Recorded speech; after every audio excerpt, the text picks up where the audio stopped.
నమస్తే ఫ్రెండ్స్. చంద్రబాబు నాయుడు గారికి 2029 ఎలక్షన్లో ఓటమి భయం పట్టుకుందా? చంద్రబాబు నాయుడు గారికి 2029 ఎలక్షన్లో బీజేపీ లేకుండా, బీజేపీ పొత్తు లేకుండా ఓడిపోతామని భయం పట్టుకుందా? ఎస్, చంద్రబాబు నాయుడు గారికి 2029లో సూపర్ 6 లాంటి పథకాలను ప్రవేశపెట్టినా ఓడిపోతామని భయం పట్టుకుంది. దీనికి నిదర్శనం ఆయన నరేంద్ర మోడీ గారిని పొగిడిన విధానం. ఇంకా ఈ విషయం గురించి మనం డెప్త్గా వెళ్దాం. వెళ్ళే ముందు అదొక చిన్న రిక్వెస్ట్. కొత్తగా ఛానల్ పెట్టాను, కొంచెం సబ్స్క్రైబ్ చేయండి, నచ్చితే లైక్ కొట్టండి.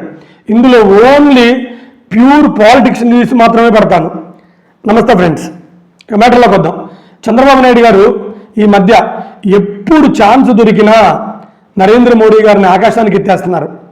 నరేంద్ర మోడీ గారు ఈ భారతదేశంలోని అత్యధిక ప్రజాస్వామికవాది. నరేంద్ర మోడీ గారు అంటే ప్రజాస్వామ్యవాది అంట. సరే, మంచిదే. నరేంద్ర మోడీ గారు లాంటి పాలనా దక్షత ఎవరికి లేదు. నరేంద్ర మోడీ గారు అంటే ఇంకంతే. భారతదేశం నరేంద్ర మోడీ గారు రెండు ఒకటే. భారతదేశం నరేంద్ర మోడీ గారు సపరేట్ కాదు. ఆయన ఒక సాక్షాత్తు భూమి మీద వెలిసిన కలియుగ దైవం అన్నట్టుగా మాట్లాడుతున్నారు. ఎవరో మన నారా చంద్రబాబు నాయుడు గారు మన నరేంద్ర మోడీ గారిని. సరే, ఇలా ఎందుకు మాట్లాడాల్సి వస్తుంది? ఒకప్పుడు చంద్రబాబు నాయుడు గారు మన నరేంద్ర మోడీ గారిని విమర్శించారు.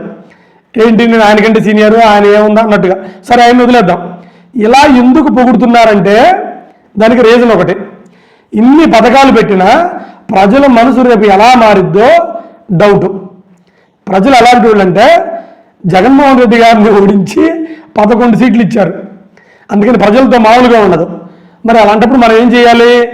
బీజేపీని దూరం చేసుకోకూడదు. బీజేపీకి జగన్మోహన్ రెడ్డి గారు దగ్గర అవుతున్నారేమో అని చంద్రబాబు నాయుడు గారికి అనిపించి ఇక నరేంద్ర మోడీ గారు భజన చేస్తే మనం భజన చేస్తున్నారు కదా, ఇతను నా భక్తుడు కదా అనుకొని మళ్ళీ మనతోనే కలిసి ఉంటారు. అలా కలిసి ఉంటే మళ్ళీ మనం 2029లో సీఎం అయ్యే ఛాన్స్ ఉండిద్ది.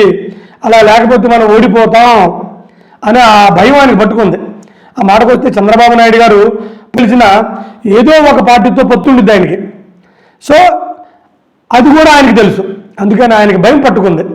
మనం ఈసారి గెలవాలంటే, ఈసారి కానీ గెలిస్తే కొంచెం జగన్ గారికి కొంచెం మనం వీక్ చేయొచ్చు. 11 సీట్లు వచ్చిన వ్యక్తి మళ్ళీ గెలవడం అనుకోవడానికి ఛాన్స్ లేదు.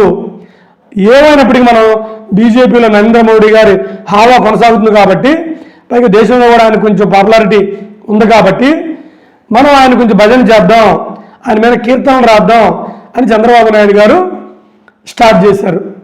ఇక ఆయన నిన్న అసెంబ్లీలో కూడా ఆయన్ని బాగా పొగిడేశారు.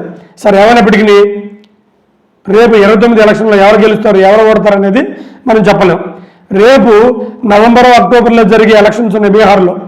అందులో కూడా బీజేపీ గెలుస్తుందా, కాంగ్రెస్ గెలుస్తుందా అనే దాన్ని బట్టి రేపు పైన ఎలక్షన్స్ ఉంటాయి.